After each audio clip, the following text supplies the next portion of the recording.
I'm just up the road.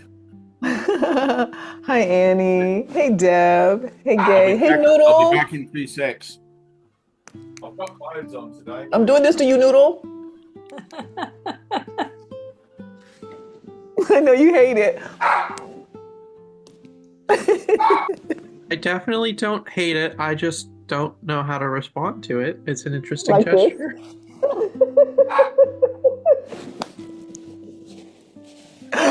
Perfect. I knew you did. Oh, can you guys hear the music? I'm gonna turn it off. Can you hear it? Oh yeah, You can't turn hear that it? It's music working off. today. Okay, I'm gonna turn it off though. Like the atrium in a mortuary or something. Exactly. That's how I feel. I know. We're at If it does, if it the doesn't have a cafe at beat, the you end of the can't move your galaxy. feet. It's Hi, not. who are you? All right. Open to lesson Hi, one. I'm Alex. I have a weird name for some reason. Oh, that's you look different in the light. Okay, let me try to turn this off, brother. Hold on. Annie, do you want to open to lesson one?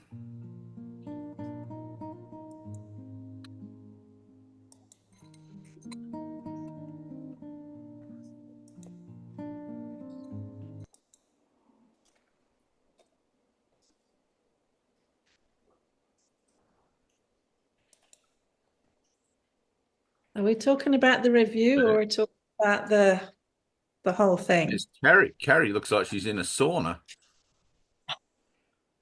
Are you in Sweden? No, do the whole thing. Let's read the whole thing. Get everybody on the same page.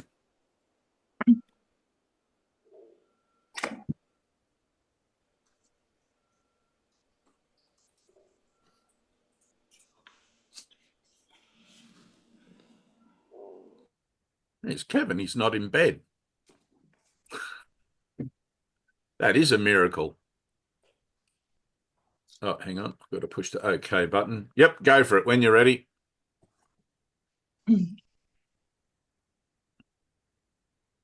Nothing I see in this room. No, heading first. Ah, lesson one. Yep. Nothing I see in this room on No. What? this Have you got the title for the lesson there? um Does it it just doesn't nothing say I nothing to see means anything? nothing I see on this street from this window in this place means anything. What book are you using? Show us the page on the lesson. Hold the page up to the camera. Can you see that? Oh, that is weird. All right. No, that's okay. Read ahead. Read on. I'm so used to reading the reviews and doing the reviews. I thought there was a title for the lesson. Well, I think that is the title. Huh. All right. Carry Okay. on. Nothing I see in this room, on this street, from this window, in this place means anything. One. Now look slowly around you and practice applying this idea very specifically to whatever you see. This table does not mean anything. This chair does not mean anything. This hand does not mean anything. This foot does not mean anything. This pen does not mean anything.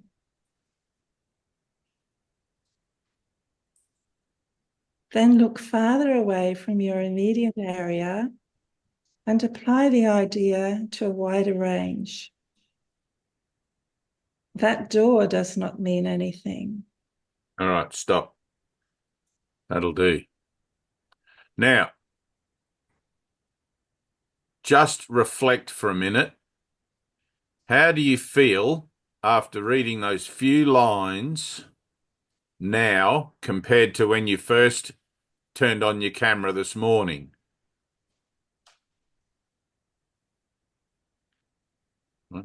All of Well, a all of a sudden, the whole energy shifts. Everything changes. You're brought immediately from the multiplicitous kind of awareness of the world and all of the doings and people on cameras and everything else to a realization like that it doesn't mean anything. And the energy goes from doing this to doing this almost instantly. That's why I was asking you about the title. I was sure there was a title there. It's like, for me, as soon as I hear nothing I see means anything, bang, it brings me straight back to the realization of the entirety of the Course in Miracles thought system or the universal curriculum, right? In a sense, you don't need the whole lesson. You don't need the whole workbook. Jesus tells us that salvation is not beyond immediate learning, right? As soon as you hear nothing I see means anything, something in the Christ mind, something in the mind that is participating in the higher to lower communicative kind of activity automatically knows what's going on. And your mind switches into, oh, this is a whole other thing. This is a whole other thing going on. It has nothing to do with everything I thought was happening 5 minutes ago or 5 seconds ago. All of a sudden, I'm brought right back into my purposefulness for actually being on the earth, and the most advantageous or efficient use of my time on earth in that purposefulness of becoming efficient in my mind training. Right? Like Jesus says in the Course, mind training is the most important thing for you now. Mind training.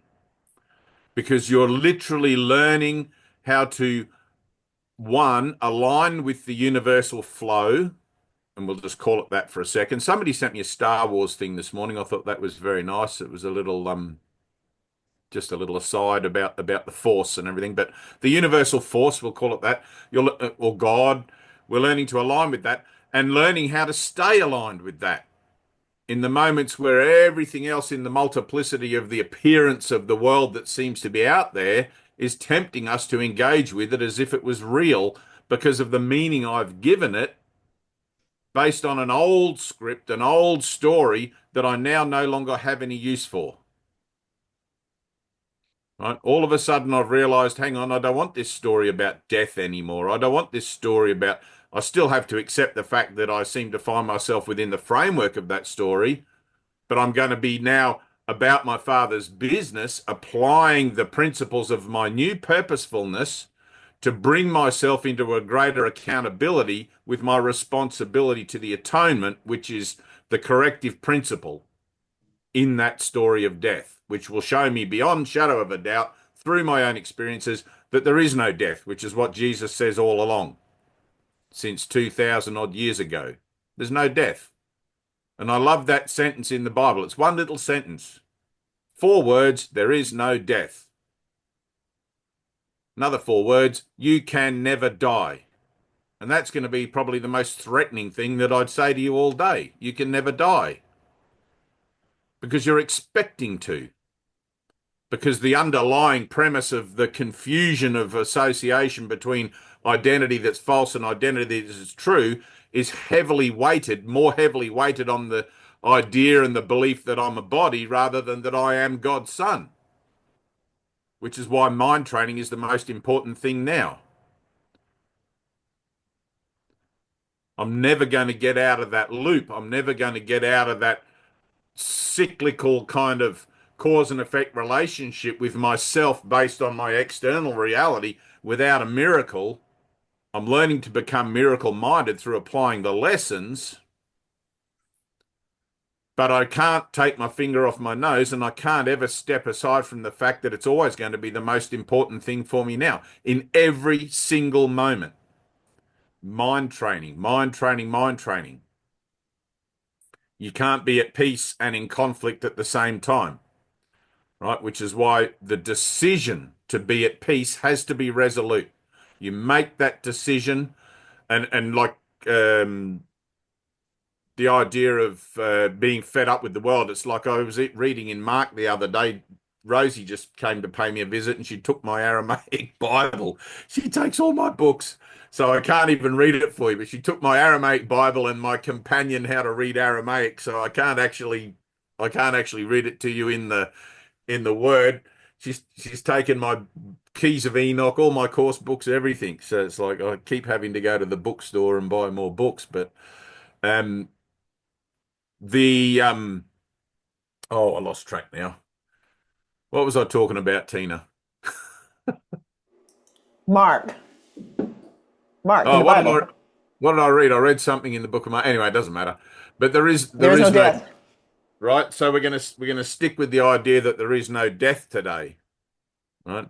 Based on nothing I see means anything. Right? The very first lesson. All of the lessons, seen rightly, are the same lesson. They're all telling you nothing I see means anything. I've given everything I see all the meaning it has for me. Now, what do you do with that? Nothing I see means anything. Do you just go on to the next lesson, or do you let that sort of drop in and hit you where it hits you? It's like, holy shit, nothing I see means anything. That could possibly be true. What if Jesus is real and that is true and nothing I see does mean anything? Now what? Right? It leaves you in this space. It leaves you in this empty space. If nothing I see means anything, then all my thoughts about it can't possibly be relative. Right? If they were relative, I would have found the relativity of them by now, and I wouldn't be holding this Course in Miracles book and doing these lessons, because I would have made the world real to myself. But because God has put the call to awaken in you, right? We're late timers early in time. Because God has put the call to awaken in you, you can't avoid it. You can kick up a stink and stamp your foot and do whatever you want, but it's your time to awaken and you can't avoid that, and you don't have a say in it, whether you like it or not. The only say that you have is how long do you want that to take? Right? So when you read that lesson, nothing I see means anything, and it's like, now what? It leaves you in that empty space, in the little gap, right? Instantly, the ego is going to want to qualify that and fill up the gap. It doesn't matter what it qualifies it with. Well, I think something means something, and what about my dog? My dog means something, and what about my next door neighbor who owes me $50? That means something, and what about, like, there's always going to be what about, right? The practice of the mind training is to leave that gap empty. The practice of the mind training is not to fill in the gap, not to fill in the empty space, right? Because it's through that empty space that the Holy Spirit flows to show you what actually is. But the mind's preoccupation that is running in the background, let's say, in the old story, is heavily weighted on the preoccupation with filling in that gap, because it's a frenetic and a frantic kind of energy to avoid what it is that gap is going to bring up in you, which is every scrap of existential anxiety that exists in your own conscious association with yourself. And you will avoid it and avoid it and avoid it, because everyone hates anxiety, right? But when you begin to see all touchings, I'll call it touchings, all touchings of anxiety as existential rather than relative to what seems to show up out in the world. I mean, some people tell me, I don't know why I feel anxious. I just feel anxious. And some people will say, I feel anxious because I've got a job interview tomorrow or whatever. And they'll try to outsource a reason for it. But ultimately, when you see that nothing I see means anything, right, that has the potential to bring up all of that anxiety in you, right? Anyone who can stand in that space, that empty space, and not fill it in for any length of time will begin to feel this sort of antsiness, right? It begins to get a little bit uncomfortable, right? And I use the analogy a lot of a group of people at a restaurant, and they're all sitting around a table talking. All of a sudden, the conversation dries up, and there's this emptiness There's this pregnant pause, and everybody's in their consciousness trying to scrambling for like crazy to fill it in. I've got to say something. This is getting ridiculous. We're all looking at each other. But nobody wants to mention the weather because that verifies the fact that everybody's got nothing to say. Right? Everyone knows that the weather's a stupid topic. Right? It's meaningless and pointless. Right? So rather than as a group filling in that empty space with the meaningless and pointless conversation of the conscious mind, we're choosing, because we've made a goal for peace, to stay there, to stand there in that empty space, and to allow it to be as uncomfortable as it needs to be. We may not like it, but Jesus tells us this is a journey into fear. If I'm not discovering the fear, I'm not on the journey. If I'm not afraid, I'm not on the journey. I should encounter fear in relationship to doing the workbook lessons of this course. That's the purpose of it, because I'm here to look at my fears with the Holy Spirit to see that, one, I made them up myself, two, they're completely illusory and don't actually exist, and three, what's beyond my fear? It can only be love. Love is letting go of fear, which is, I think, the title of a Mary Ann Williamson book. Anyone who doesn't know Mary Ann, she was Ken Wapnick's secretary for many, many years. Mm. And I think she actually heard the message of the course. So, but this is a journey into fear, not away from it. So learning to practice again and again and again and again with the lessons of the workbook to bring yourself into that empty space, right? And it's important that you're consciously aware that that's what you're looking for. Jesus calls it the holy instant, where you find yourself in a relationship with a brother, and the brother obviously is going to be reflecting back to you initially, because ego speaks first, going to be reflecting back to you the dream of death, because all form is death. And you're being asked to look beyond the form to see the Christ in your brother and to recognize only that. Now, I can't do that if I'm joining my brother in the conversations and the particulars of the dream of death. It's impossible, because I cannot serve two masters. Okay? I have to be the one to step up. I have to be the one to refuse to join in that dream of death. I refuse to join in the meaningless and mundane talk about the weather, about the past, about what I might do tomorrow. I'm not interested. I'm interested in only this moment here and now. And that's going to be confronting, because it's going to put me in that restaurant scene with my brother wherever I am, and they're going to think something's wrong with me. Why is this person not engaging me in this conversation? And I've had people apply the same action of mine to me. When I first moved to Byron Bay many, many years ago, and all the guys there who were supporting me with the course, I would talk to them about stuff, and some of them would just walk away and ignore me, and some of them would stand there with a smile on their face and not engage me in the conversation. Because I was at that time in a healing center whose purpose was mind training, I automatically, however, did equate that with the mind training. And even though I didn't particularly understand it, I knew there must be something more going on that I didn't understand at the time, and I didn't too much worry about it. Right? When you're out in the wilds of the world, down the street, in the hood, whatever, and you bump into somebody that knows you or wants to talk to you, whatever, and engage in a conversation, their only purpose on the physical frame, on the physical reference, on the physical nature of the relationship you seem to be experiencing, is to engage you in the dream of death, because that's the purpose you've given them. I've asked this person before time began, I've asked my brother to join me in this dream of death and play a specific part.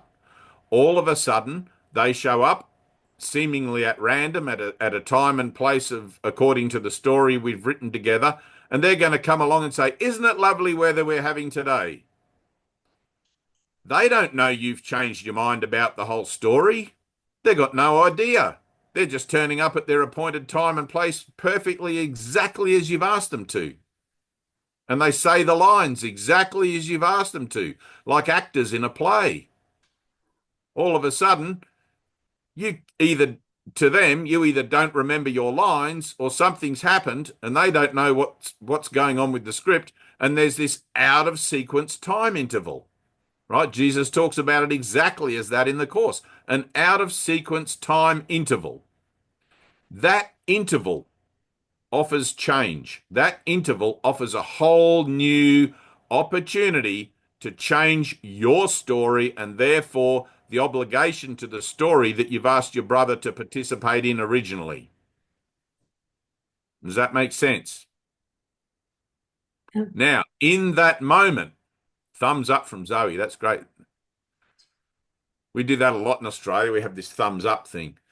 All right. So in that moment, right, in that moment where you refuse to participate in the story about the weather, there is an empty moment, an empty space in the here and the now of the relationship that the Holy Spirit can flow through, right? It's not that Dave can flow through with a load of Course in Miracles concepts. It's not that Dave can flow through with some idea about what the moment ought to be. It's what can flow through Dave into that relationship from the Holy Spirit. And it may have nothing to do with what I thought was supposed to occur, as in my new spiritual predilections. It may be completely nothing to do with anything that I'm actually even aware of. All of a sudden, I might find myself asking, how's your mother's medical condition? Rather than answering the question about the weather, right? Or I think I'm going to buy a lottery ticket. It can look like anything, but it's not going to participate in that flow, right? And Jesus says sometimes you'll be completely surprised about what you hear. And that person may say to you, how did you know that? How did you know about my mother? Or they might say, I was actually just on my way to buy a lottery ticket. How did you, we must have, and there's a one mind moment, right? But you don't know because you're not filling in the gap. You're just there to be used. You're just there to represent God. You're just there to represent one mind, whole component to it, because minds on earth cannot communicate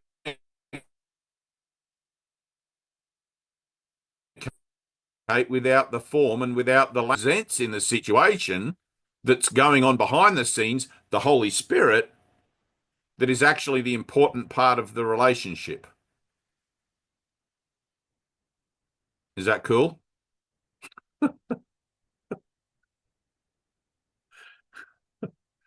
So leave the gap. We're learning to leave the little gap. All of a sudden, I read lesson number 1, nothing I see means anything. The temptation is to want to carry on with the lesson, let's say, and read the whole lesson and then go on to lesson 2 the next day. And that's fine. If you do that, that's fine.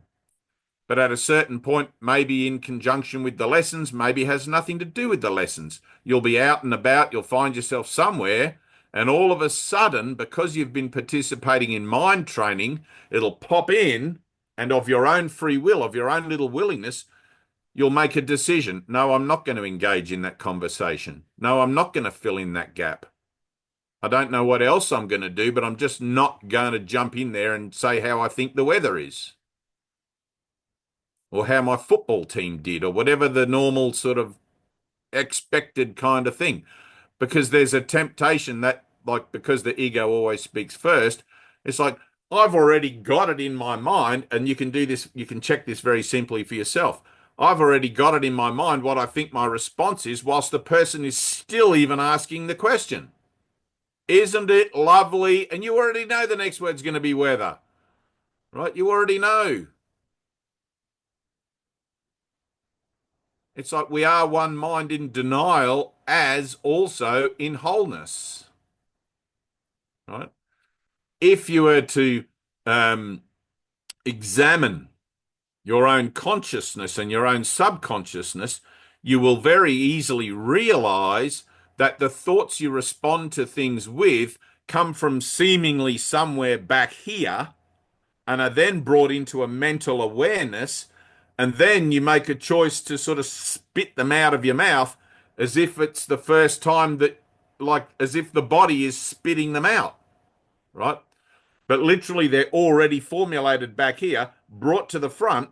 It's like the two mice in Hitchhiker's Guide to the Galaxy. They're behind the scenes. They're running the whole show. You have no clue, and you would never believe that two mice are responsible for the whole galaxy.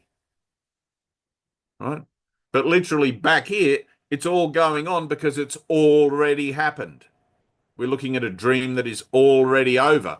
You already know all of the script because you wrote it yourself. And you jump into the script as if you didn't write it and it's all brand new and you don't know what's going on, the meaning of life or anything. But that's all not true. You actually do know. You're just playing this game of self-deception to keep it lingering, to keep it going a bit longer, a bit longer, a bit longer, because it's funny. It's all shits and giggles. It's like when a little kid puts their hand in the cookie jar and they sort of sneaky about it. It's like they're sneaky about, they don't ask for another cookie and get the no because they want to take the chance on being caught because it's funny. Mum's going to yell at me. Mum's going to tell me no more cookies. And it's like you do it deliberately because you know there's that moment where you have that relationship with your mother and all of a sudden there's that whole purpose of the relationship. You, your mum, the cookie jar, it's a setup, right? This is the same thing with God. Here's me and God playing hide and seek, right? I'm pretending to stand behind the curtains and hide from God, but God can see my feet sticking out underneath, right? I don't know God see my feet sticking out underneath, but somewhere I know that it's possible that he does, right? It's like, oh shit, maybe I really can't get away with anything here. Right? Maybe there really is no point. Maybe the dream is really over. My teacher used to say, the dream's already over. Just come on home. All is forgiven. There was never anything to forgive. Right? Enter into that moment, undergo the experience, the devastating experience of that confrontation with fear or the anxiety, whatever you want to call it, for a second, and allow yourself to be drawn beyond it because God himself is going to reach down to you and raise you up to him. That's why in Krishna consciousness, they grow the little pigtail at the back so God can pull them up into heaven.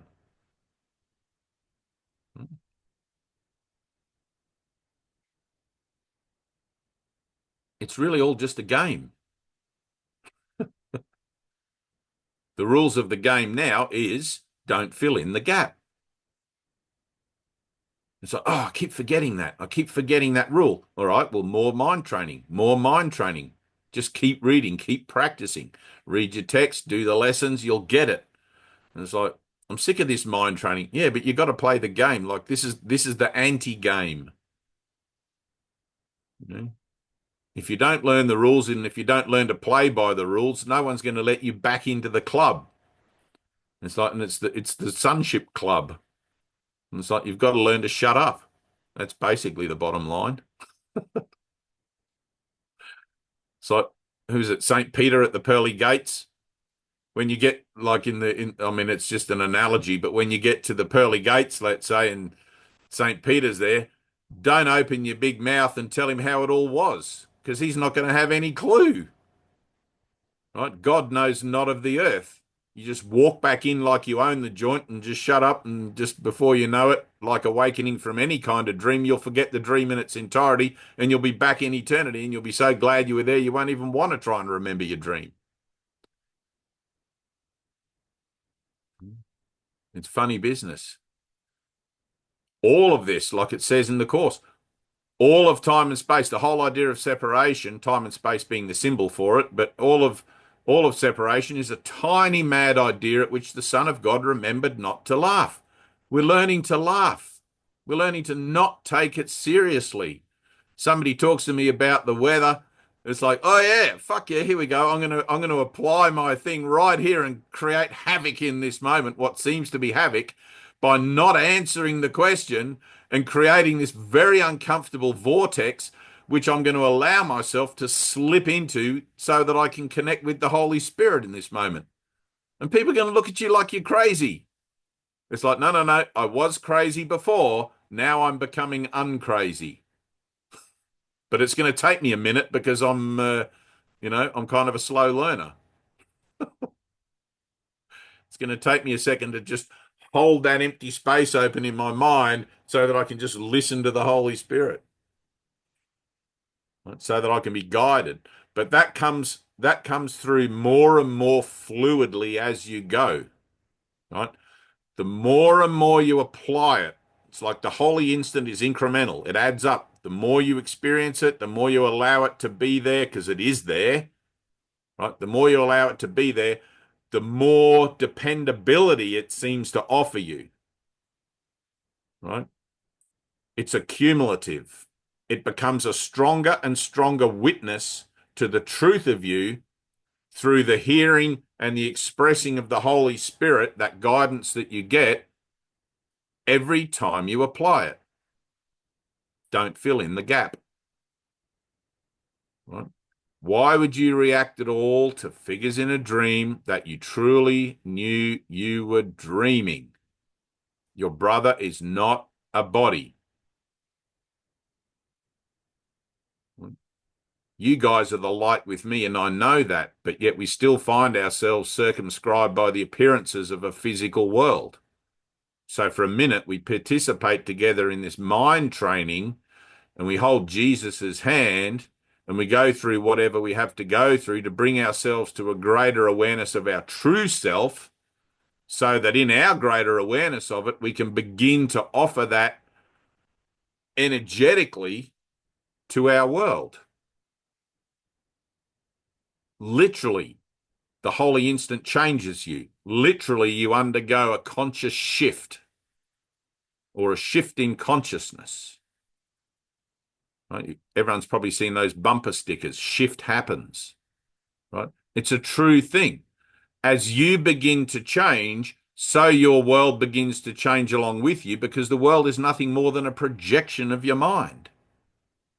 Not Dave mind, but Christ mind.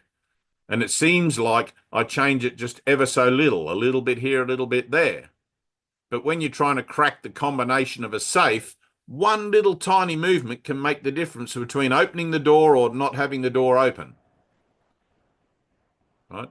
Which is why you can't preempt any kind of idea of how big a shift in consciousness you need to have or anything like that. You have to let it be taken on faith. You have to just step into that empty space. Even in the workbook, Jesus says, you may believe that nothing at all might happen, or nothing at all happens. But that's not the case.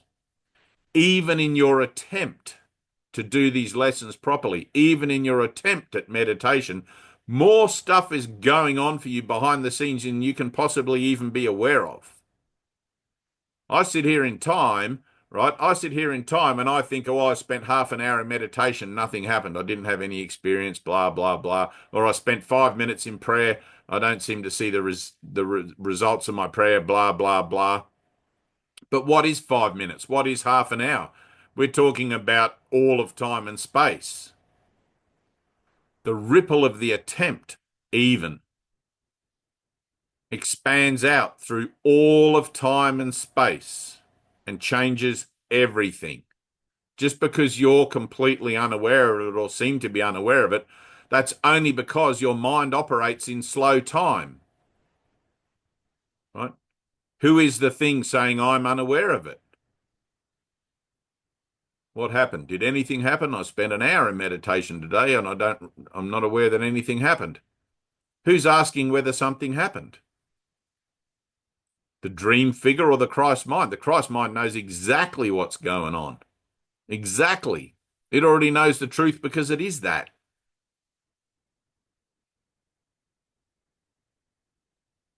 You know, when somebody has a coma, they're in a coma. You've probably all seen those movies, and they're hooked up to the machine, and there's this like little tiny blip thing that goes along. All of a sudden, you spend half an hour of meditation, you may not be aware of anything going on, but all of a sudden, the people that are monitoring you from up above on high, all of a sudden there's a beep, there's one big one, right? Now, you may be laying there for 10 years, but that's good news to them. You're unaware of it because you're still in the coma. But to them, that's a positive sign and indicative of the fact that you're responding to their awakening call, to their awakening efforts, right? Stay at it. Do the lessons. Mind training is the most important thing you have now. Hey, Dave. I had a biblical conundrum the other day that would have been very helpful to talk to you about, and I can't think of it now, but anyway. The little gap, the little emptiness when you meditate, right? So meditation itself is not important because salvation is not beyond immediate learning. However, because the mind is so resistant to awakening, all of these things come into play to work together to keep you in this kind of purposeful arrangement or purposeful frequency where you can begin to see the effects of the changes that you're asking for through prayer, through meditation, right? That then becomes to you recognition of that little blip on the screen. At first, you're going to say, well, maybe that was just a coincidence. I asked for something in prayer and then something seemed to happen, but maybe that was just coincidence, right? Because faith is weak. But when you live by faith, eventually you can't deny it. I told myself that I was going to do something and I did it. I don't know how that occurred. Maybe it was a miracle or maybe it was a coincidence, right? When you're learning to become miracle-minded, as Jesus is asking you to learn to become, you learn to automatically start equating the things that seem to be out of sequence or in alignment with the course and stuff with miracles rather than coincidence. Because if God is everything, then what can there possibly be that's a coincidence? God's will is done on earth as it is in heaven.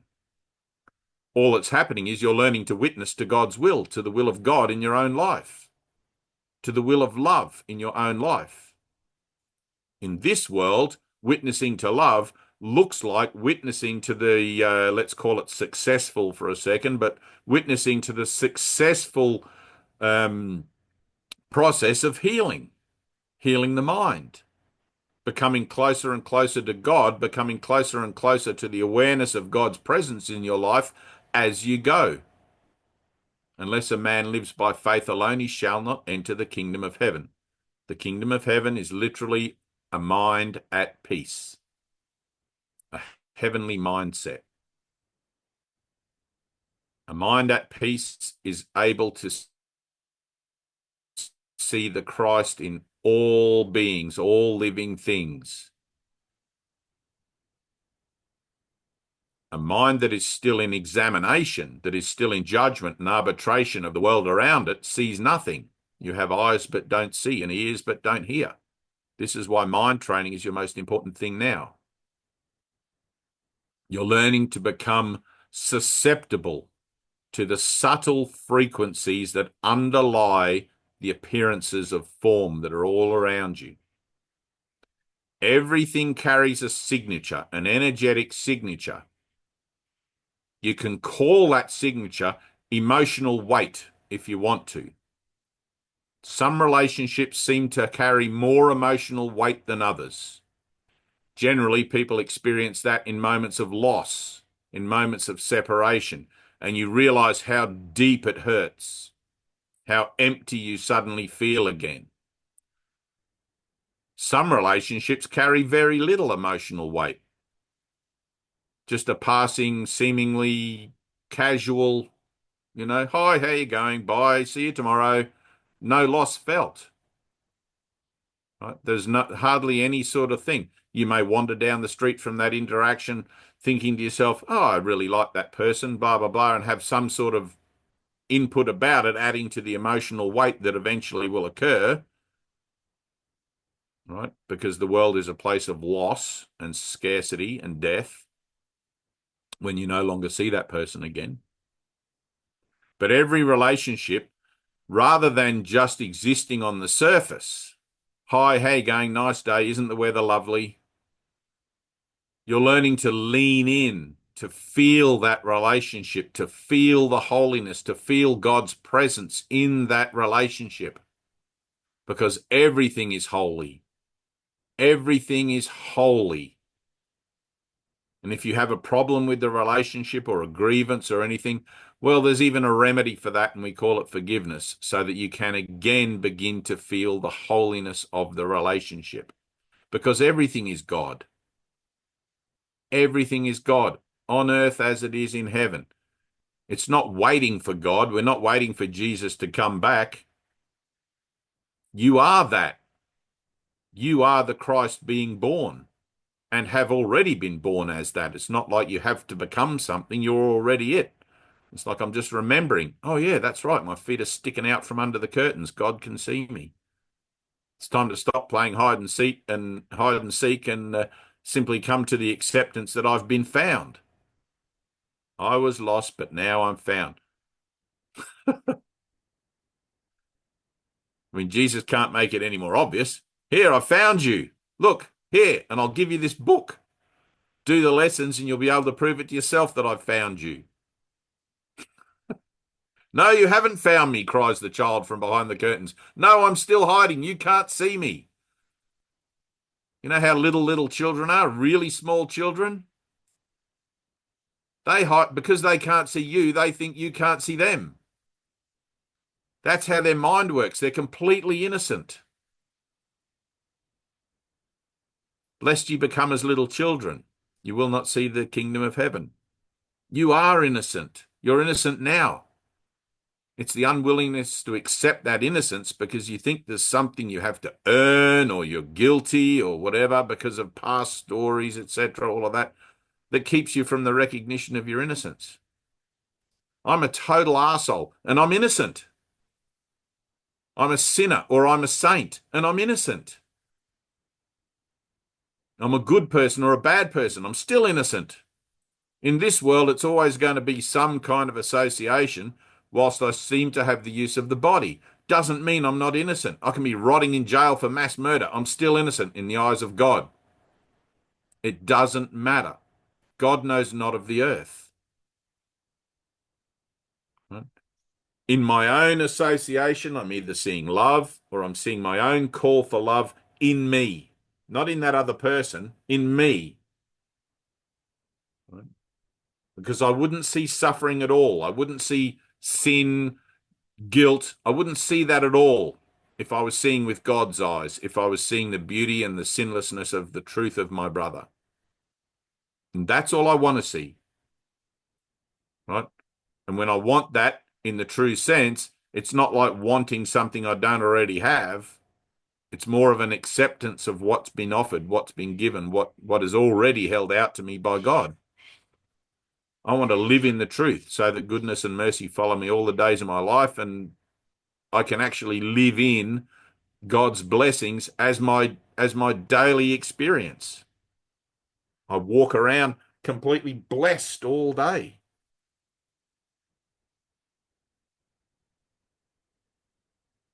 What more could you ask for? And what more is there? To know your Father is to know everything. To know your brother is to know yourself. Let me see only the Christ in my brother. I've got no use for anything else. And that's going to bring up all the anything else. Right? As soon as you stand there, it's like, I've got no use for anything other than love. And Jesus tells you specifically how it is that comes to fruition in you. And you go, yeah, but what about? What about this? I've still got to eat. What about all my health food and my pills and everything else? Well, are you a body or are you the Christ? Are you going to stand in faith in that moment where you seem to be at conflict with Jesus? Or are you going to go back into the dream and maybe work it out later on down the track when things seem to be more in your favor? Maybe I'll just peek around the curtains and see if he actually can see me. And then you make eye contact and you know it's done. You know you've been seen, right? It's like somewhere in you, you've already been seen and you know it. God has found you and you know God has found you. Now, give up the world and follow me. Give up the world and come home.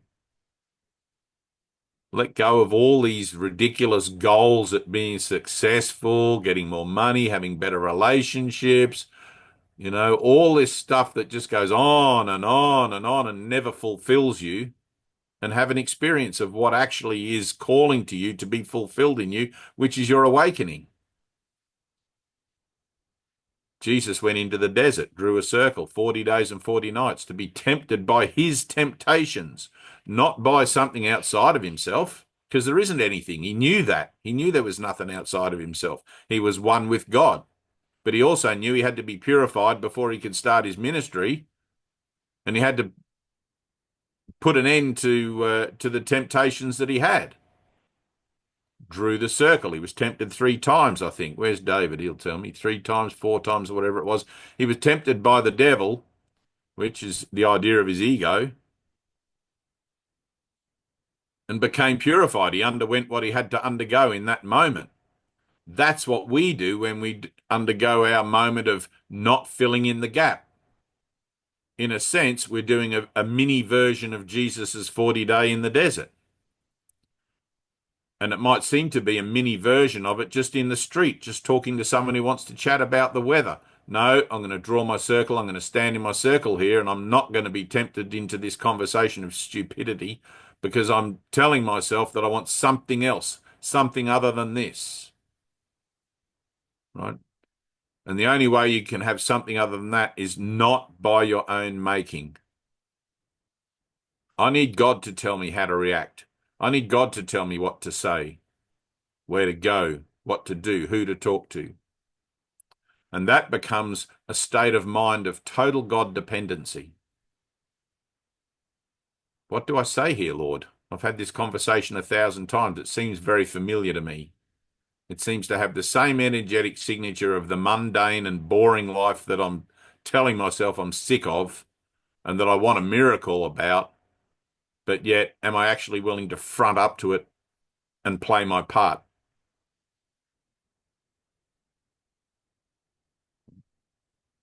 I remember I don't know if it was the first time, but I remember one of the times that I was confronted.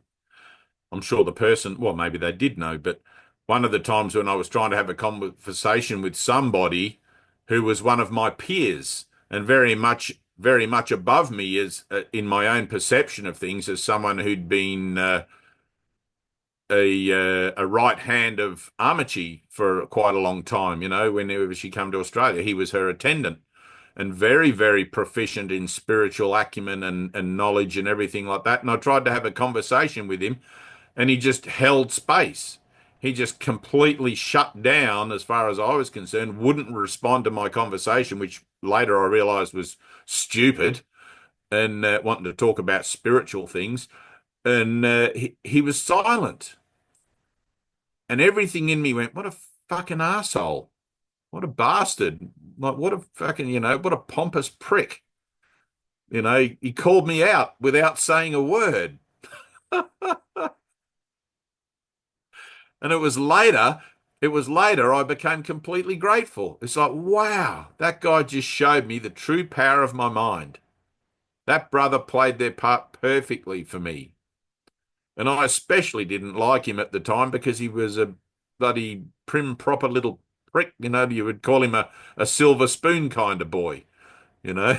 And I guess at that time I'd always had this kind of silver spoon because I was public school educated. It's like we were always looked down on, or that was what we were taught, looked down. So I had that against me as well. There was a whole story going on, and like lesson number 1, nothing I see means anything, was far from how it was that I was greeting that moment. Right? I totally put my foot in it, and gladly I peeked out from behind the curtains and made eye contact. I was caught. I couldn't go anywhere. It was a very uncomfortable moment of having to admit that I was wrong to myself in that moment.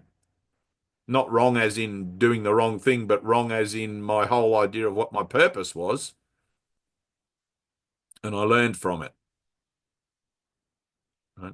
And it's quite often the case that people learn in moments of humiliation. People learn in moments of suffering. People learn in moments of struggle. And it's often in those moments that the best of you comes out. With our mind training, the best of us is to just zip it. Keep the space. Don't fill in the blank.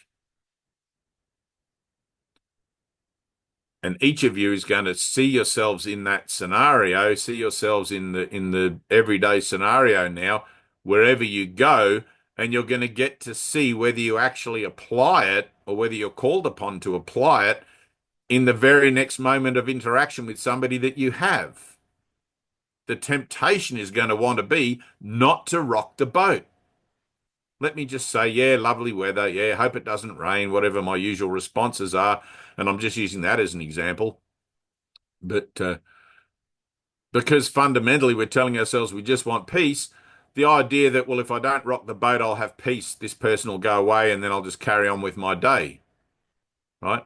But it's like cracking the safe. You don't know what tiny little interaction that you have that suddenly brings the whole of salvation bearing down on you. In my willingness to not fill in the gap, something else can happen for me and for my world. Every relationship is crucial. Every relationship is intimate, no matter how seemingly superficial it is. When I see that the Christ, my brother, is playing a part for me, why would I not be grateful?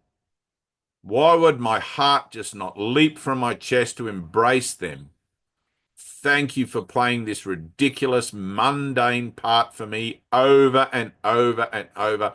And now I choose to release you from that part. Be free, my brother. Be at peace. Let's join in the holy light of our salvation and remember our Father and be glad.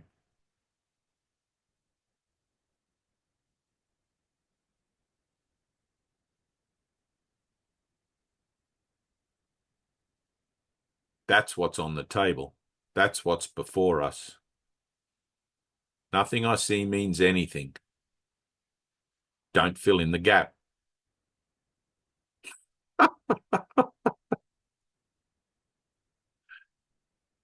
Don't fill in the gap. Let it be as uncomfortable as it needs to be. Step up. Become the savior of your world that you were destined to be. It's like a superhero movie. The Green Lantern. Remember, everyone see that Green Lantern movie? Like, you were destined to become the Green Lantern. And it's like, no, it can't be me. That's ridiculous. I'm just Joe Blow with a bloody day job. You know, like, what the hell? It's you. Finger on the nose, everybody. Ready? I am the savior of my world. There is no other. It's up to me to represent the gap, the space, the empty place where Christ can be reborn in every relationship, in every moment, in every situation where it seems that I have denied him. That's it. Nothing I see means anything. Boom. Don't fill in the gap. Leave it empty. Leave it open. Any questions? Max, any questions? I'm getting a little confused, Max, because it's usually Anna that's sitting in her car and, you know. Yeah, no, I don't have any questions. I'm just sitting in that gap and Good. Nice. realizing that any questions I have, I just need to come back to this. Yeah. Right, good. That doesn't mean that you also don't ask the question, right? Because you have to accept yourself where you find yourself. It's like, well, let's say I'm just at the beginning of my mind training. I've just picked up this course. Of course you're going to have questions, right? And if you feel particularly compelled to ask a question, then ask the question. But the process of mind training where nothing I see means anything and don't fill in the gap That'll be a matter of conscious application. That'll be something that you choose, right? It's like I'm sure the disciples asked plenty of questions to Jesus, right? And he would have answered them with some befuddling parable that probably they would have understood or he would have explained to them. But it didn't mean that he didn't want them to ask questions or anything like that. Yeah. Right? It's like, ask your questions now because I'm with you. And then when I'm not with you, if you didn't ask the questions, you'll be the one that's sorry for it. You know what I mean? Yeah. Right? Whilst you're in the mind training, let yourself be in mind training. Eventually, the mind training will catch up to you and it'll start to operate by itself and it'll become just naturally the way you are because the shifts in consciousness that you've undergone through the mind training will have kicked in and changed you as the person, as the mind, as the being you think you are, even in the dream, to the point where just walking around you're useful to the atonement. Hmm. Right? It's a funny thing. I had somebody come up the other day and stare me right in the face. I didn't know what she was doing. She just came up. She had this massive grin. I don't know if she knows me from YouTube or whatever the hell, but just stared me right in the face like this and smiled at me and then just wandered off. And I'm like looking around for somebody with a clipboard, like it's a funny thing. I often think there's people with clipboards, like those on high. It's like, let's watch Dave go through this interaction with the coffee shop girl and just see how he does, like they're all sitting there. It's like Jesus says to Helen even, you've been weighed in the balance and found wanting, right? And that's specifically in relationship to her mind training, how she's integrating it, how she's taking up the concepts and the principles and putting it into practice, blah, blah, blah. He says, and he gives her specific examples of people, situations, and events where she could have made better choices, right? And she's like, oh, I get it now, right? But sometimes you have to get it, and mostly you have to get it now from realizing that you get it wrong. Like that guy, at Amachi thing, and he refused to talk to me. Hmm. Right? Campbell, his name was. I can see him now in my mind. Now I'm talking about, I can see his face in my mind. I still want to slap it. No, not really. Not really. I'm grateful. But I remember the recollection I had. But it's like literally in every moment, you're looking at your own opportunity to overcome limitation and doubt and all of that stuff and to step into the truth of yourself in the relationship that you have with the universe. So you're going from selfishness to selflessness, right? The dream of separation initially is based on being completely selfish and verifying 100% the self-identity, the limited identity, the body, as being what it is that you are. And then you go through this whole transition, this purification, which is unnecessary, but you have to do it because even though salvation is immediate and you can recognize it now, most people always have a yes, but. And so you have to be shown your own buts, right? There's probably jokes you get attached to that, but you have to be shown your own butts so that you can make a decision to choose again. Right? Oh, I see what I've been choosing for. And half the time you don't see what you've been choosing for. Half the time you don't even recognize how you sabotage your own best interests. Right? There's this kind of existing on this superficial level to such a degree that you would have no freaking clue of what the actual modus operandi, what the actual reason for everything going on is underneath that you've already established prior to the situation taking place. I see that I don't want to be happy. I'm telling myself I want to be happy for no reason at all, but I see that's not true because I'm constantly miserable. I obviously don't want to be happy. If God's will for me is perfect happiness and I'm not perfectly happy for no reason at all, I'm obviously not accepting God's will for me, right? That's fine. Here's a lesson. Let's do some mind training, right? Every human on the planet is going to have to go through this, and all of you guys are going to represent the universal curriculum to them in some way, some form that they can understand to begin to enter into what it is that you're going through as this idea of purification, and it's like a caterpillar going into the pupae and coming out as the butterfly. That's what's happening. Right? This is your time for that's what's happening. This is my time for that's what's happening.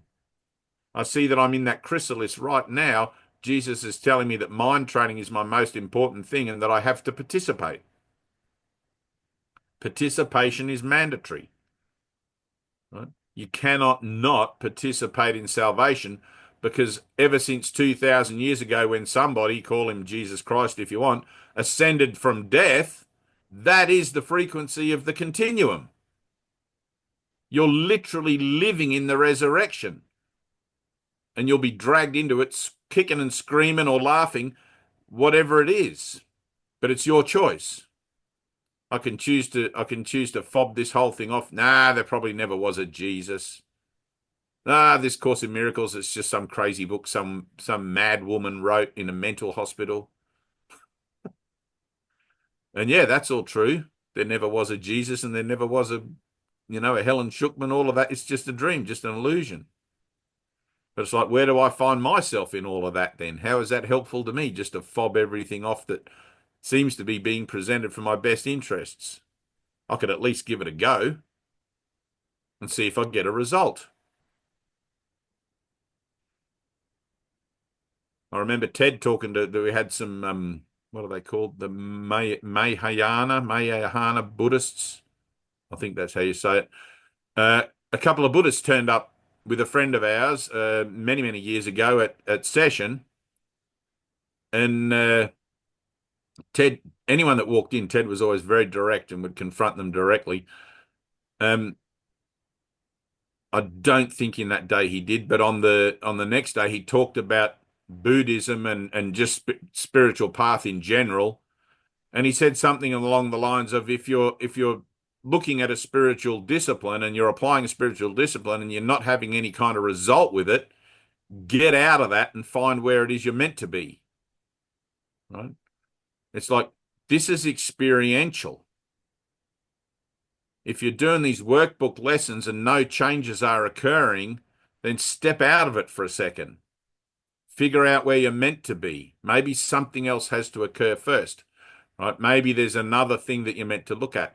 And for my own self, I know that I went through quite a prolonged period of involvement, mostly on the weekends, but with the Hare Krishna community down the road from me, with a bunch of Osho devotees, the sannyasins, and even with some Orange people, right, as well as a Baptist priest who lived up the road from me. And I would have all these ongoing conversations with people that had all different kinds of spiritual beliefs and orientations, and I would go in and out of churches and temples, etc.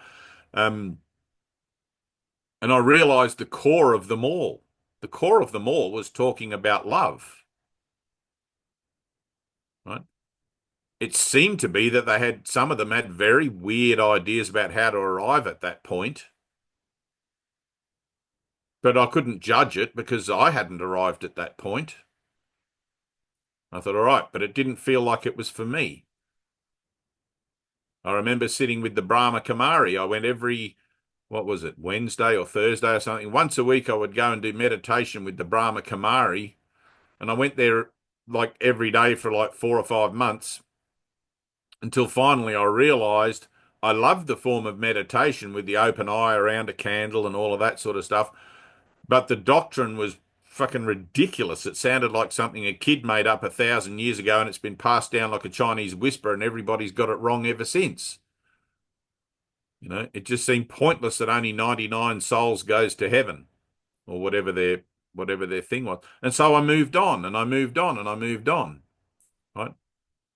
Every relationship is that. I'm looking for God in every relationship. My relationships are my spiritual devotion. It's not about being a devotee of a particular path. I'm not a student of A Course in Miracles. I am love looking for itself. Right? It's literally that silly and that simple.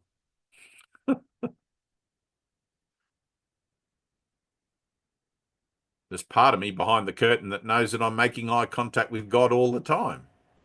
And the other part of me that's like, no, I don't want this game to end because it's fun. It's fun pretending. Like kids don't want to come and sit at the dinner table.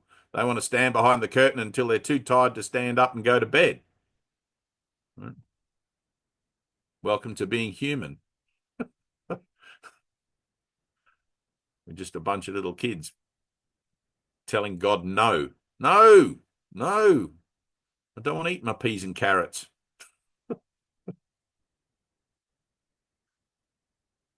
You got to feel it, right? You got to feel it. You got to feel this call. I want to participate. I want to step up. I want to, the next relationship I have, I want to leave that open gap. I don't know how to do it because everything in me tells me that that's stupid. Everything in me tells me that I have to say something. Everything in me just crushes my chest with what's they going to think of me if I don't say, hello, isn't it lovely weather? But if I do that, what more am I going to get out of it? I already know what the result of that is. It's a definite feeling of the mundanity, the boringness, and the emptiness of life. But if I step into the holy instant, if I refuse to fill in the gap, something else can happen that's not of my own making. I can let the Spirit go before me, to precede me into that relationship and see what happens. Maybe I'm not aware of anything happening. That doesn't mean that nothing happening's. Little blip, beep. It's like, oh, look, there's Dave trying to make a difference. There's Dave trying not to interact with the old story, the old script.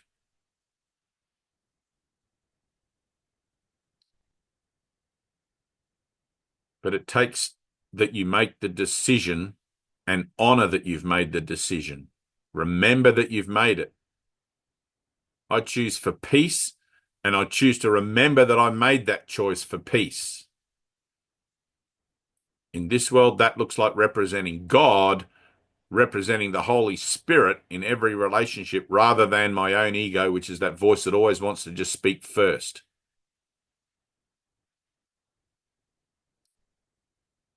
Because that gets me out of an uncomfortable moment. I know the pat responses. Yeah, great weather we're having, isn't it? Yeah, smile, walk away. Thanks for that, walk away. But how much more can be added to me, added to my awareness of the nature of life, if I'm willing to give of myself in that moment, if I'm willing to extend my heart in that moment through the Holy Spirit.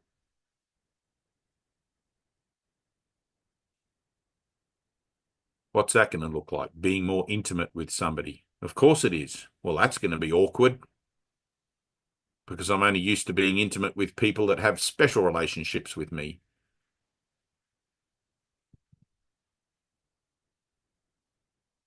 What if I suddenly find myself in a more intimate situation with the trolley boy and he asked me out on a date? It's like, what's going to happen then? And I want to say no because I'm not really that way inclined towards the trolley boy. Right? You never know. Something's going to lead you to something, to lead you to something, to lead you to something. And it's all about love. It happens anyway. Right? It happens anyway. You're going to have these interactions with people. You can't avoid them. How you meet them is the only choice you have. Do I meet them as a child of God, or do I meet them as the person I think I am as a Dave? Right? I don't know how to meet them as a child of God. What is that meant to look like? I don't know. I just won't meet them as a Dave and we'll find out.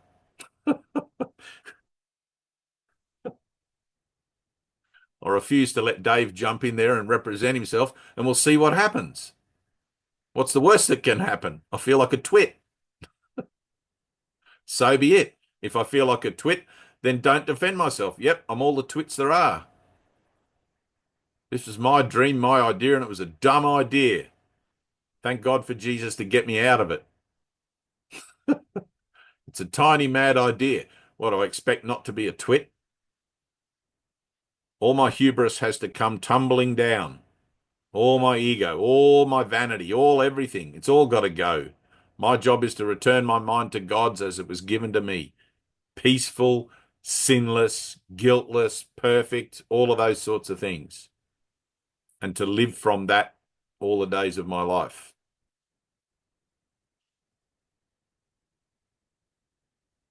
That's the choice. There's no other choice. Walk with Christ or run my own show. And you may want to feel a certain way about that or something. I don't know, but it doesn't mean that that's not the choice. Let me hold Jesus' hand in this moment, in this relationship, in this situation, or let me run my own show here.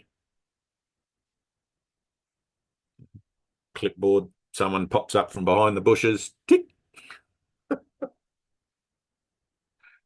Either that or it's a cross. No, we better do that again. Reset, like the Truman Show. Everybody reset. Everybody has to go back to their positions and you start again the next day. Good morning, like the whole thing. It's like, you got to face your fear. And I love how they portrayed that in the Truman Show. Right? Finally, like they built it up again and again and again. They made him remember over and over and over that his fear was crossing the ocean because his dad drowned in the ocean. So he became afraid of the ocean. If you haven't seen the Truman Show, I'm sorry to ruin it for you. Spoiler alert, probably a bit too late, but eventually he had to confront that fear. He made that journey into fear and went out the other side. Right? That's exactly what this is.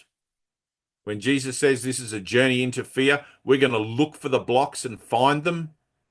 We're doing that together. I want to face my fears. I want to see how much bullshit I'm full of. Because in this world, I cannot not operate one of these things without being full of shit. There's no one more holy than anyone else here, and we're all in the same bucket together, and we're all tarred with the same brush. Denial. And we're learning to laugh about it. It's like, oh yeah,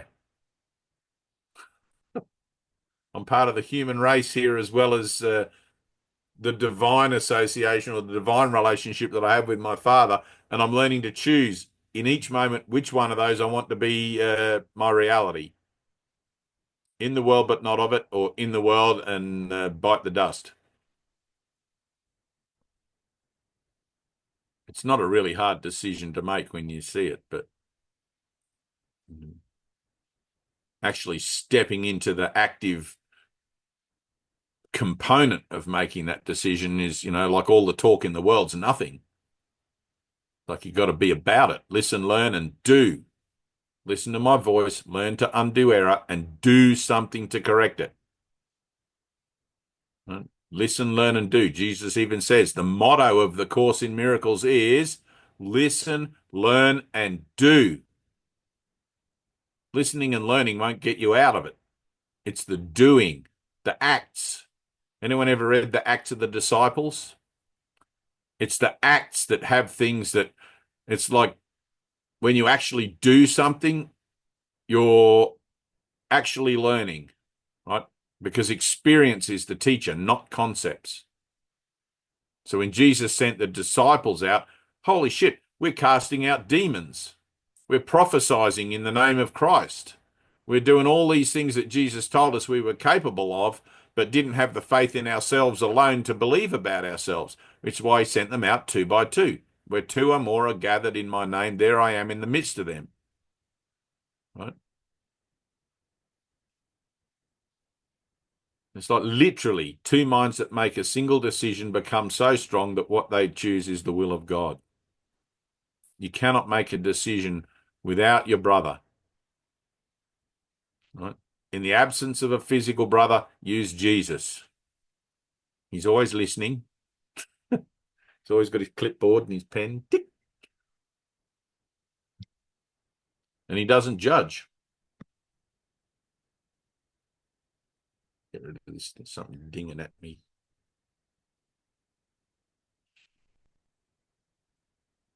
Any questions? Meg? No? You're good? Oh yeah. Yeah. No. No, I knew you must have known what happened with me at a store a few days ago. Were you there? That was me. It was, damn it. Um, so yeah, I ran into somebody and I was looking at stuff and they called my name and at first I hadn't seen this person for a few years. They didn't recognize, I didn't recognize them. They were like, "You remember me?" And I'm like, and yeah, I really like Ego Meg got in there and ran the show, and then I felt like this intense shame after, because as soon as I got in the Right. car, I was like, "Oh, what just happened there?" Right. We're just very immature, really, aren't we? I mean, It's like I rather lost all rather my. than admit, no, I don't remember you, sorry. And that'll be an uncomfortable moment in and of itself as well. So it's about being honest. So Ego Meg, that's your new nickname. Ego Meg. Remember the wacky races, and they all had these funny names for their cars, Penelope Pit Stop and all of those other things. Ego Meg. I could see you driving a big beefed up V8 with something sticking out of the hood. Look out, it's Ego Meg.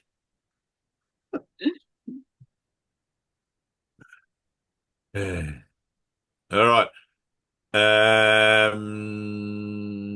Let's have a look here. Everybody looks too happy. What's going on? Colin, read lesson 2. How's the ice swimming going, by the way? Uh, there's so many excuses now. I don't want to go anymore. Right. But I've Go been one again. more time. Every day. Do it every day. Until that wears off, right? Until there's no more. It's got to become natural. It's got to become something in you that you no longer have an idea about, one way or the other. Can you feel that? Where you're no longer concerned whether it's cold, not cold, you want to do it, you don't want to do it, because it's going to push you into that place. And because you're young, I want to push you into that place, because that's where we'll join. All right, lesson 2. Should take Dana with you. She'd love to go ice swimming.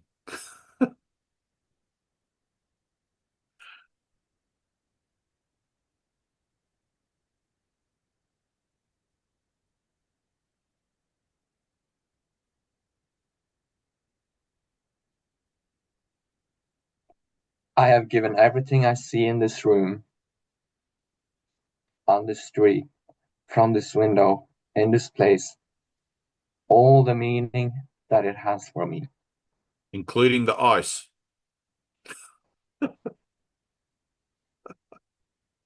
Now you see why I'm telling you to go ice swimming. Now you get it, right? Keep reading. The exercises with this idea are the same as those for the first one. Begin with the things that are near you and apply the idea to whatever your glance rests on. Then increase the range outward. Turn your head so that you include whatever is on either side. If possible, turn around and apply the idea to what was behind you. Remain as indiscriminate as possible in selecting subjects for its application. Do not concentrate on anything in particular, and do not attempt to include everything you see in a given area, or you will introduce strain.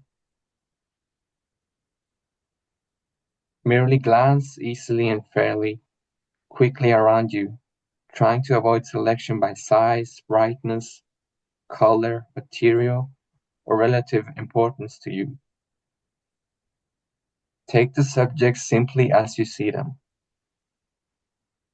Try to apply the exercise with equal ease to a body or a button, a fly or a floor, an arm or an apple. All right, stop. Now, try to apply the exercises equally to ice swimming. All right, close your eyes for a second. I've given this button or this apple all the meaning it has for me. I've given this ice swimming all the meaning it has for me. Right? Now, the whole purpose of the workbook lessons is firstly to realize that you've given it all the meaning it has to you, so you can come to actually realize how it is that you're working against yourself in any given situation. Right? Because you seem to think, and this is just general human consciousness, we seem to think that our thoughts don't have effects. They're just thoughts. They just bobble around in my head. What's the point of them? I don't know. I won't worry about them. And they go unchecked. The mind remains undisciplined.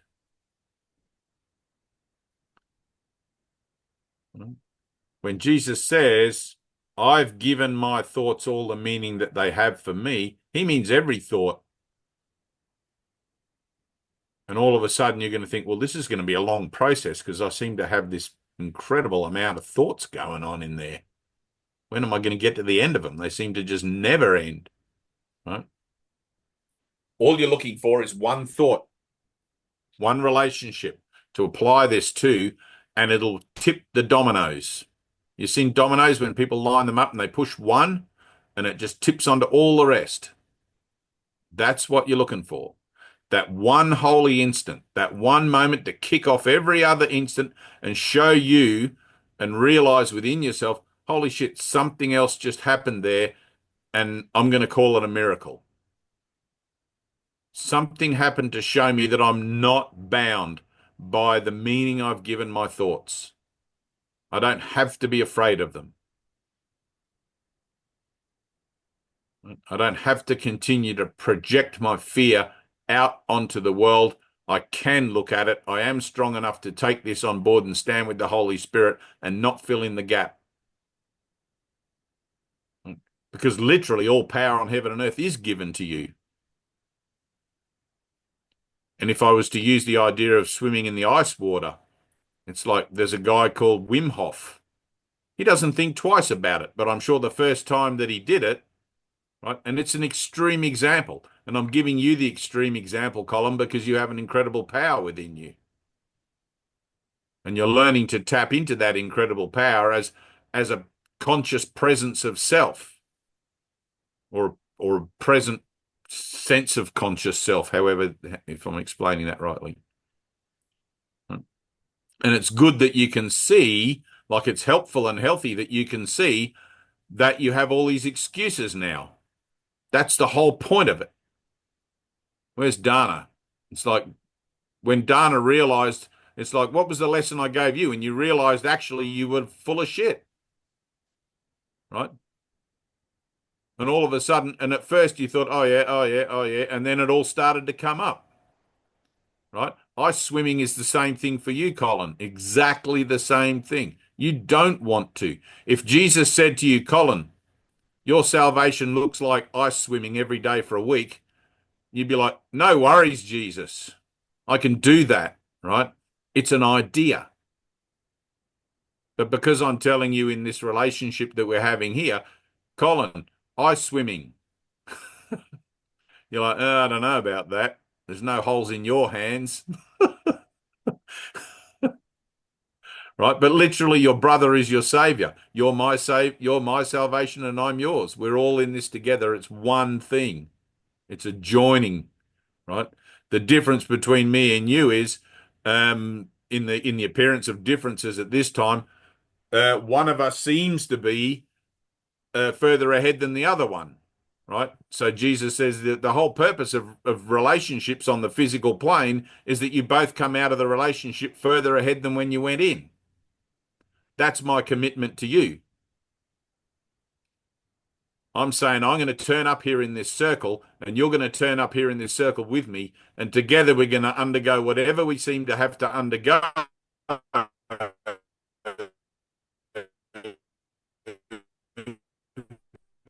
to come out further ahead than when it's holiness. Right? That's going to take whatever it takes. For you, it's ice swimming. What was your one, Dana? I forget the. Oh, there were two. You told me to pack a bag and go to Tina's and stay with her for a week. And then I had to eat meat 3 times a day for a That was month. it. Eating meat three Yeah. times a day for a month. Right? And I was making excuses and I had to realize I was a liar. Right, exactly. Yeah. And it had nothing to do with eating meat, and it had nothing to do with going to Tina's. It was just so you can see what you're doing in your own mind. Like literally, Jesus says in the Course, if your brother asks something, say yes, because it doesn't matter. Right? It literally doesn't matter. If your brother asks you something, you just say yes, because it's not your own strength and your own capacity to fulfill whatever that yes might look like. It's through that willingness to say yes and allow it to be miraculous. I'm going to say yes, but I don't know how that's meant to look. I'm just going to have to let it be a miracle. But I want to say yes to my brother because literally saying yes allows that energy to flow. Right? If I suddenly have a lot of resistance, well, I can deal with the resistance and then it can flow again. But literally saying the yes saves time. Right? Now I have to be miracle minded. Right? I'm going to go ice swimming. It's going to be cold. I'm going to have all these reasons why I don't want to continue to do this. Right? It's not about going ice swimming. It's about exposing those reasons why you don't want to say yes to God. Ice swimming is just a symbol.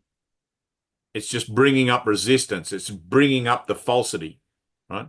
And that's what you want, right?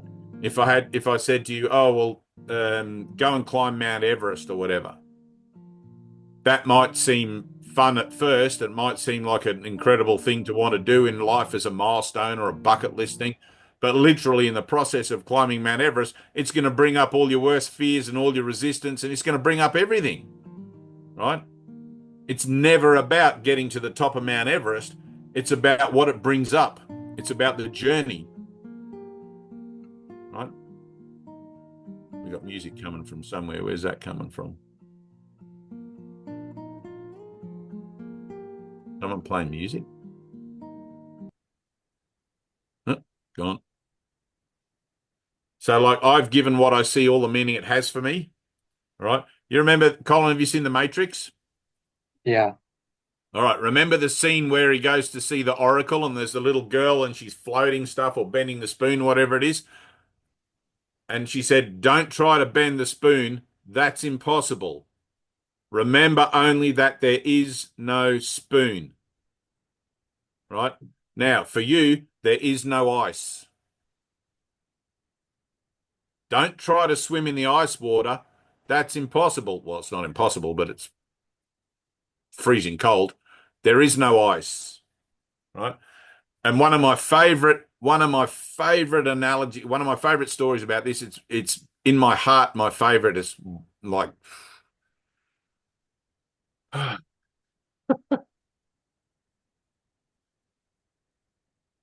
when Gandhi was representing the people of India and he flew to England to meet with Parliament to ask for home rule.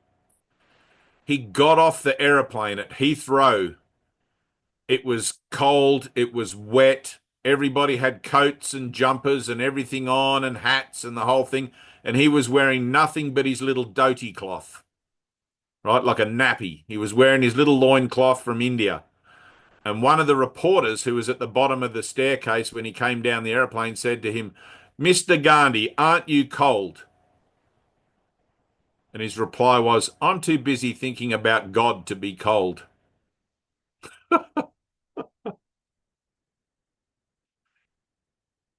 Right?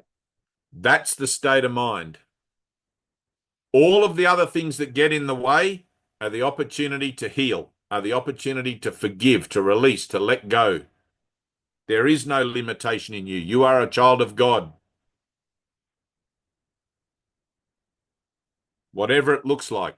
When I went to Tilba, right, there's another little story favorite of mine. All my stories are favorites. They're all useful. They're all teaching and learning. And when you see your whole life correctly, you'll see your life as a reflection of teaching and learning. But when I went to Tilba, we were asked to go there to help set up a healing center or to bring A Course in Miracles to the town. There was a group of people there that had heard about it. We'd driven through there. It was only a small town, like 300 or 400 people, but we'd driven through there and dropped off some the 20-minute books, right? Probably about 6 months before, and the people that were meant to find them found them. And they all had come together and they rang the phone number in the back of the book and they said, we want help with this. We want, can you help us? We found these books, blah, blah, blah. So 3 of us went down there, myself and Gina and forget who the other person was. Might have been Nicole, but initially we did 2 and we stayed with them for 3 months. Right, we stayed in the house. It was a massive farmhouse where they'd organised for a healing centre to be on the edge of a lake. Now, Tilba is 5 hours south of Sydney. It's freezing in the winter, and we're there in the winter. Joey Ho and Thomas Ray White. The temperature was crazy. The house was warmed by 2 fireplaces, one in the living room, which went off to all the bedrooms, and a big potbelly stove in the kitchen. And the wood had to be cut every day, and the fireplaces set every day, and to keep everybody warm. As the only guy in the house, it was kind of the girls all looked to me, Dave, can you go cut the firewood? And I'm like, sure.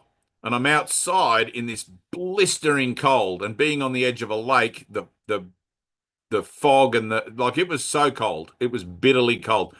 And I went out there begrudgingly with my coat and my beanie and my jeans and everything else going on to cut the firewood day after day after day. And I realized it was bringing up in me this resistance. I didn't want to be out there cutting the firewood. And I was thinking maybe we can get someone else in town to cut it and order it in, already cut and all these sorts of, I was looking for ways around it. Right. And that's when, I think we all watched the Gandhi movie, right? And I had my Gandhi moment where Gandhi got off the plane. And that was when it hit me. Why should I have these limitations? Why should I feel this way about cutting the wood and being out there and doing my bit, right? And I went into prayer. I went straight into my room and I went into prayer on my knees and I prayed for a miracle, right? Not to not feel the cold, not to not have all the ideas I had, but I just prayed for a miracle.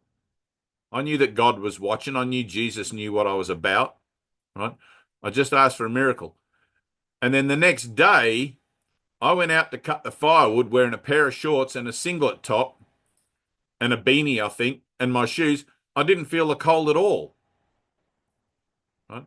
And that has kind of stayed with me. It in a recent experience I had of being in the very, very cold, I did put on a jumper and I thought about my Gandhi moment again, and then I'd realized I didn't need the jumper. But for that whole time in Tilba, when we went to Queenstown in New Zealand, which is bitterly cold, I took the family to go skiing.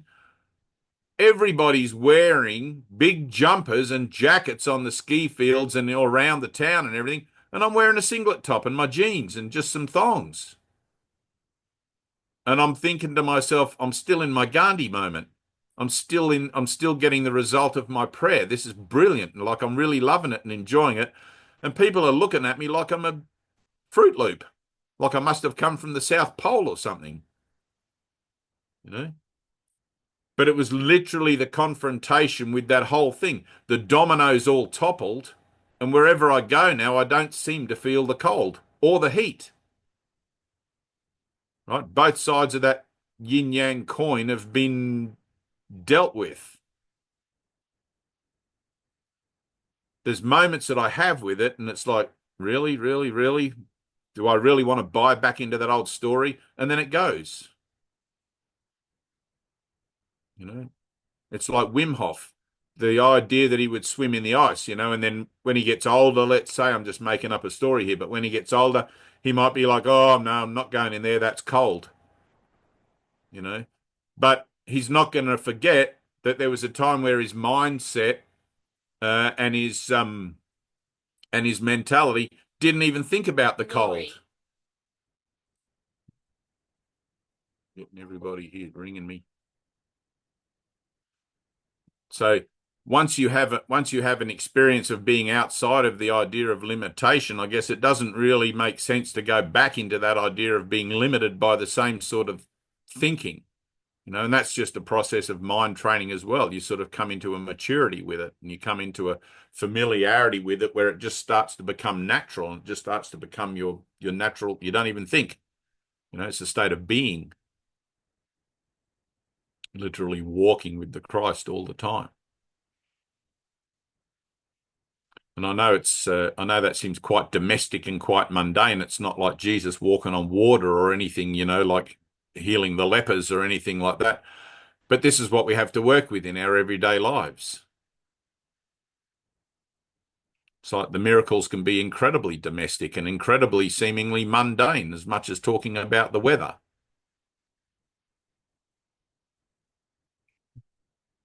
And that's a good thing. Imagine how much fear it would be if Jesus appeared and said, come and walk on the water with me. You'd be like, what? I can't do that. You could do that, but I can't do that. It would bring up everything all at once. It would bring up the entire thing. All of a sudden, the dream would be invalidated. Every idea that you had to believe in fear and limitation would be pointless and meaningless, as he's telling you in those lessons. I've given it all the meaning it has.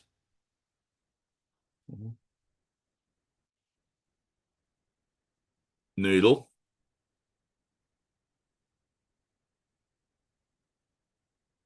Looking good. Look like you've had a shift there. There is. There's a nice energy about you at the moment. What's going on with you? Tina was saying about you the other day something nice, but I can see it. Your recommendation to listen to Illusions and my hesitance to see it as like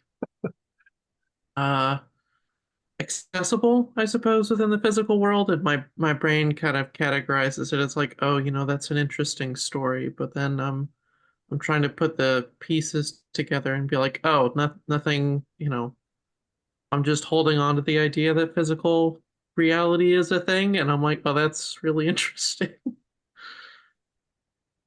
Good. Nice one. I'd like to say you're getting it, but you've already got it. You've already got it. It's already actually there. We're just peeping out from behind the curtains. Just checking. It's like any minute now, the girl from Ipanema is going to play over the overhead sound system, and the curtains are going to come back, and we're all going to be getting on the plane. That idea of the departure lounge. I love that idea. It's like, this is Jesus's departure lounge. It's just, when you go to another country and you got to fill out the little form when you come in, and are you carrying any illegal firearms or drugs or food or whatever? That's all we're doing. We're just filling out the paperwork. We're just crossing the T's and dotting the I's. We get nervous about it sometimes because we can't remember what we packed in our bag. It's like, oh, shit, do I have anything in there? I never thought of that. Maybe I won't go ice swimming today. Maybe I've got a reason not to completely be happy today. It's all the same thing.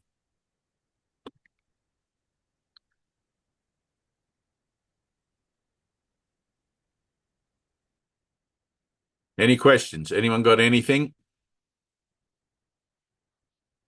Otherwise, I'm sure you all have a daily lesson or something to get on with. And we'll be about that. Tina, I'm going out to post your thing in a minute. The post office opens. Oh, it's open now, 9:30. So Well I think done. it Yeah, I know, and I'm going to post it air mail. Oh, it's in the car out the front. So Yeah, just don't put it hang on on, a boat. I got to show you. Yeah, I'm not going to send it on the boat. I've got to show you the other one.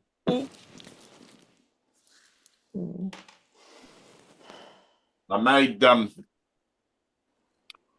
You guys all know what a fanny pack is or a bum bag is. I made Tina That's funny. a bum bag out of kangaroo fur, and like this is the other one. I don't know if you can see it on here, but this is the grey kangaroo that I had.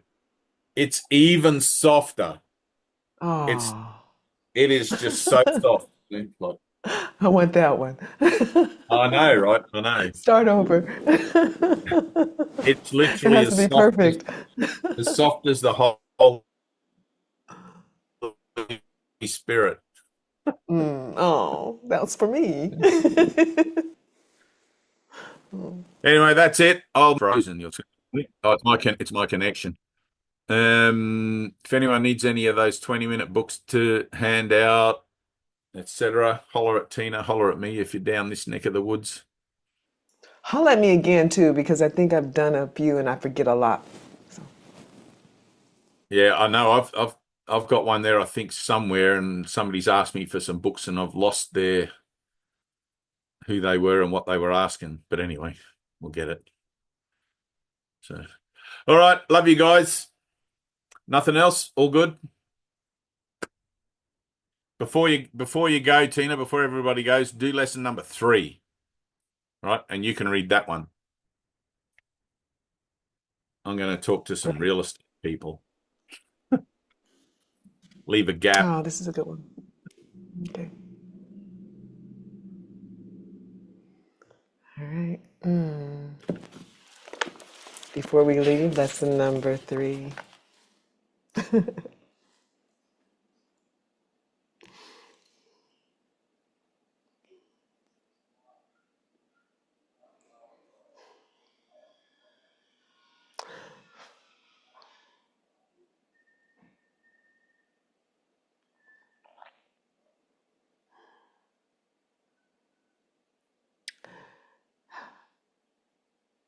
Lesson number 3.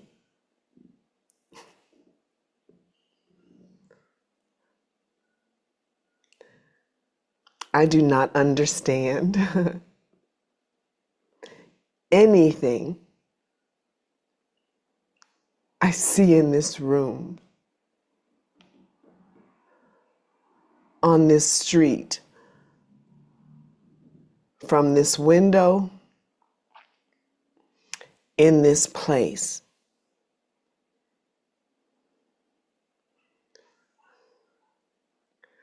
Apply this idea in the same way as the previous ones, without making distinctions of any kind.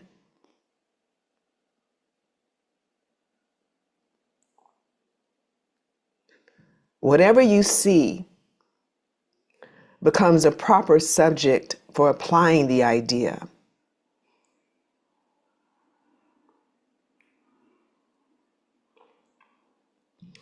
Be sure that you do not question the suitability of anything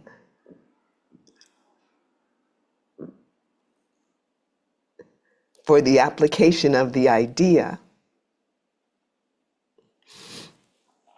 These are not exercises in judgment. Anything is suitable if you see it. Some of the things you see may have emotionally charged meaning for you. Try to lay such feelings aside and merely use these things exactly as you would anything else.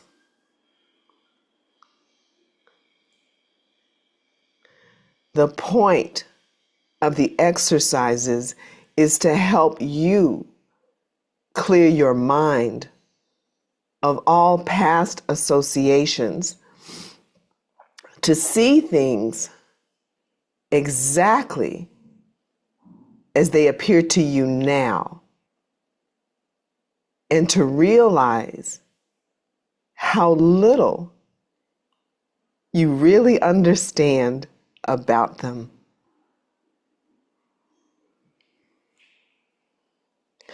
It is therefore essential that you keep a perfectly open mind, unhampered by judgment, in selecting the things to which the idea for the day is to be applied. For this purpose, one thing is like another, equally suitable, and therefore equally useful.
My earbuds have been talking to me. It's so strange. All through this thought song, I don't know what's happening. It sounds like my hearing is going away or something. The earbuds are like, whoa, Wait, whoa. was it just Can I me hear and you? you? Okay, this one did go out. Okay, what's that? Where's everybody go? Where did they That was the go? end. Oh.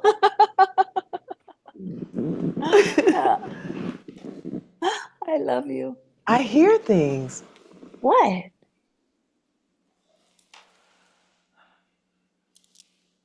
Okay, you know what I hear in my ear right now is momentum. Memento. Shut up. Because I wrote that down to watch it after you said I that. started watching it again last night. The more I thought about it, the more I thought, what a brilliant film. I wish we could have the opportunity. Maybe we'll create one to do that, to like join and watch those sort of things. Because the more I Yeah. thought about that, as I was talking to you, let me turn him off for a second. Let me turn him off.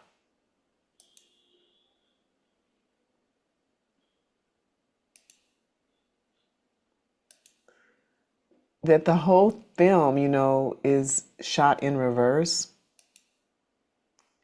It's the story's told in reverse, Yeah.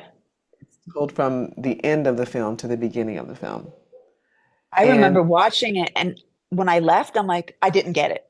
When it first yeah, came out, it's I it's did it's not it's get it. totally Mhm. the opposite. Like it starts at the end. The movie starts at the end, and it goes to the beginning.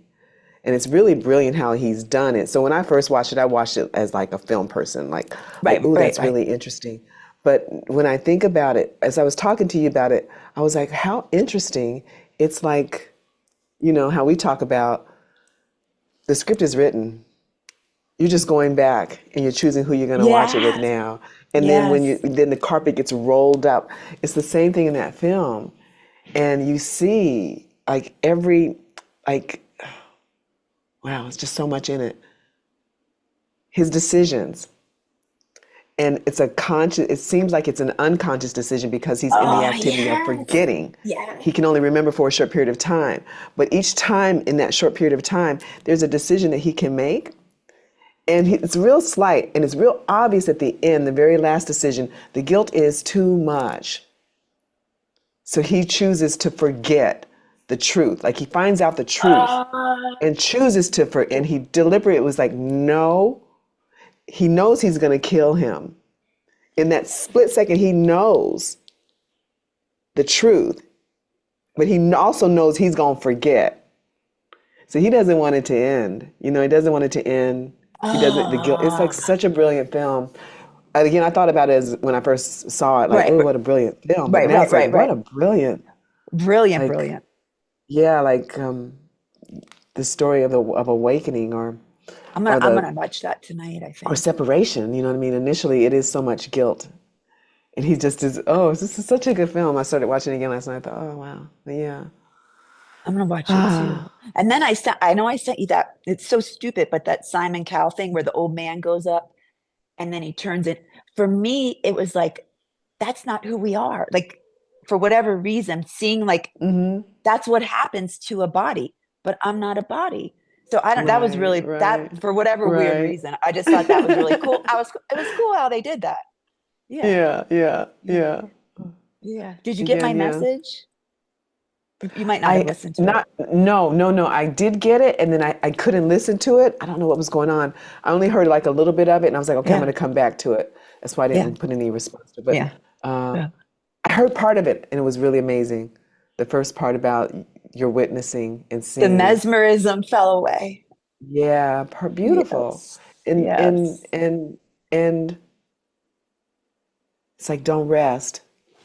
Rest and don't rest because Yeah, I get it now. Yep. Because now I have to just be like on that momentum. No, just razor like line. momentum. Just like momentum. We're in the activity of remembering, but it appears to be because we need to remember that we are in the activity of forgetting. So Yep. just like him, like he'll forget Yep. and then come Yep. back into this and this beautiful the way it starts. Sorry, I'm hijacking this conversation. That's okay. Because the more you tell But me it about it, because starts with, I get confused with movies, well, the way that the basic movie ones. starts is so, I just saw this last night and I just remembered it right now. He starts with, I'm here. It's a motel. Maybe I've been here a day or maybe I've been here 3 days. I don't know. You know, because he doesn't remember anything, but he was just there a second ago and he had full memory. But it comes into the point where it's like this, the tiny mad idea where the split happens and he doesn't really know Right. who he is and where he is. He doesn't know. So he's like, okay, and then he has to check, like, who am I? Looks who he is. And then all starts to fall into place because he has a memory, but he has no short-term memory. So he doesn't know just what happened. It's so perfect. But like I was saying, yes, mesmerization has dropped away. And moment by moment, like the apple, you know? Not that, not That that. apple analogy, brilliant. Isn't That, it? I mean, it's the and I just thing. We imagine think apples about, falling. They're not my apples. If I choose to yeah, grab one, that's me. That's my right, bad, yeah. right? I mean, I don't have to choose the it's the apples. Adam and Eve. It's the Adam and Eve story. It seems like that happened 2000 or however many years ago. It seems like it's a thing that happened, Man, and now I got the results of that. No, it's happening, just like momentum. It is happening in this moment, this moment, this moment. So the apple is always being offered, even though in the story of Adam and Eve, they bit the apple. That's offered all the time. You don't have to bite that apple. Every moment it's like, oh, I'm being tempted. No, no, because the biting of the apple is immediately duality. yep. Immediately it's like now you no longer have knowledge.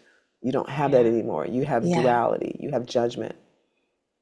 So every Yes. opportunity. And the guy in the film, like he just wakes up and he's like, everything is there. And then he's got to like construct like what is actually happening. He I doesn't. remember it. I just remember walking away like I just didn't fucking get that, you know? Yeah, no, So it's I going don't to be think I cool did to it when I watch first got it again. either. I just knew the concept of it. But yeah, that's why I watched it again when I was at my parents because I was like, oh, I think I want to watch that again. And then Yeah. when I mentioned it to you, it's always like one of those films I know it's something, but every time I watch it, there's Yeah, more. yeah, And yeah, then the yeah, conversation yes. with you was like, oh, wait a minute. It's just like the script is written, and Yes. he's going through that script. It's already done. It's already done, but he's insisting on Right. remaining in it. He's insisting, like he's going to keep going on and going on, and he has opportunities.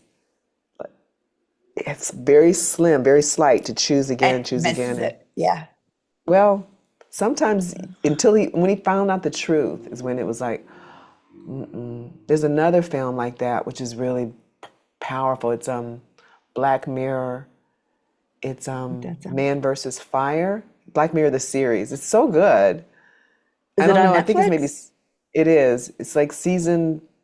I'll find it for you and send it to you because it's there's seasons, and it's in one of the earlier seasons, like season 4, I think, and it's called Man versus Fire, I think.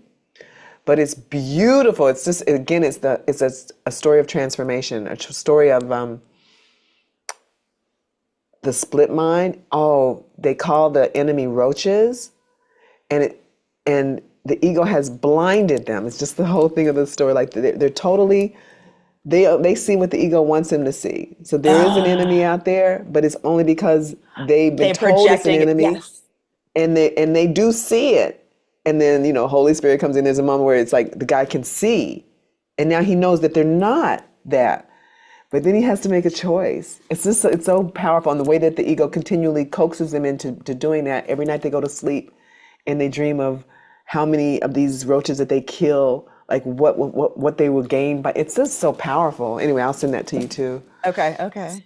So Okay. many films like that, just really pointing to the truth. But Yeah. good on you, love. Good for you. Oh, Good for you. no. Good for you. I Good for want you. to thank you for playing your part. You didn't Yeah. budge, and that should Yeah. be something that I don't know. Just that was beautiful. No. Because I got Yeah. mad for a minute. I'm like, God, because my ego wanted somebody to validate, like, oh, honey, it's Okay. okay. And and I'm not getting it. I'm like, oh, but that's what I want. I just want somebody to acknowledge this. You know what I Yeah. mean? Yeah. and you didn't do it. You didn't fall for it. Yeah. You Yeah. Yeah. didn't. Well, And I I'm mean, so grateful for it's my that. salvation too. You know what I'm saying? It's like Yeah. it's like mine too. Like I can't. Yeah. Yeah. Good. I'm so glad. I'm so glad. And I'm glad that you said that because that's the thing is being nice about it, like pretending like I'm not pissed off that you're not buying you know what I mean? Like, no, I am pissed off that you're not going to acknowledge it because it's not really you. But the ego is like, Yep. Yep. this is what I got. This is what it says here. And you know what I mean? It's like, it just takes someone to join with you and not acknowledge what you're not, just stay in that. And it, I'm just so grateful. I'm just so yeah, I'm grateful. grateful. I'm grateful. I'm grateful. Oh, I'm grateful. I'm just feel grateful. I'm like the grateful. weight of the world has fallen off. Today I got up and I cleaned, and I love cleaning because I get to move. I haven't moved in a while. Yeah. I mean, I cleaned my son's bathroom and did everything, baseboards. It felt so good. So I don't even care if his body's sick because it's just an effect. I'm so happy. Dana, and when I saw you today, I was like, she don't look like she dying to me. Again, like, I don't know, but you never do. And that's when it's just, I I know, don't it's know, not funny. Yeah. that whole Christian But Science thing where they're like, you're not going to convince me. You're not going to convince me. No, no. And what Joe said about who is the one that sees death? You know what I'm saying? gosh, The apple's gonna always be presented to me. We yeah, find ourselves in this. It's gonna always be presented to me. And he says that that's the most difficult one because it's so hard when someone says, this is how I feel, to not go for a second. Okay, I know. okay. But it's like, Yeah. no, when, Holy Son of God, when am I gonna take your word for it? And I don't know if you listened to the recording, but it doesn't matter about me. I wish I could tell you where it is in the chorus, and it doesn't really matter. But the line where he says, it was in the white book, so I can't tell you exactly I'm where, going to but listen the to it. line, I started to, but it didn't go that way. But okay. it's so long. Yeah. But it's the line where he says, how can you accept death? I didn't. And Yeah. it didn't just happen for me. Let It me happened tell for you you, too. yeah, the suffering of thinking I was going to die physically, the terrifying. I mean, I think I faced it. I don't think there's, I And don't I'm know. not going I'm to not going to dismiss say that. there's You know not. what I mean? Yeah, like that was the I'll fear side of with that. like, yeah, the fear of you start thinking I'm going to miss all these people. Terrifying, but it's gone. There's nothing. And I was even watching, I had the bird channel on today, and I didn't give the birds names. They weren't birds. And I just got to see the beauty of color and shape and beauty without a name on it. Yeah, So right yeah. now, That's that's how everything judgment. seems, it's just all just moving. So Perfect. now it's just abiding here. So I'm Yeah, on the yeah. razor now. Yeah, but So, it's already done. Again, the script is already done. You're looking at it from you're watching the movie from the end. I love myself now. You know, I love myself now. Yeah, Yeah. Yeah. So, just, I love you. I love Thank you. you. All Thank right. you. Get some rest. You can tell? Well, no, it's like you go to bed at 3, you wake up. I mean, No, yeah, I'm yeah. really tired. I want to shoot something real quick though, so I'm gonna do something real quick, Okay. Okay. and then I am gonna just go to lay down, Yeah. Just sleep. chillax. All right. Love you. Good Good night. night. See Mhm. ya.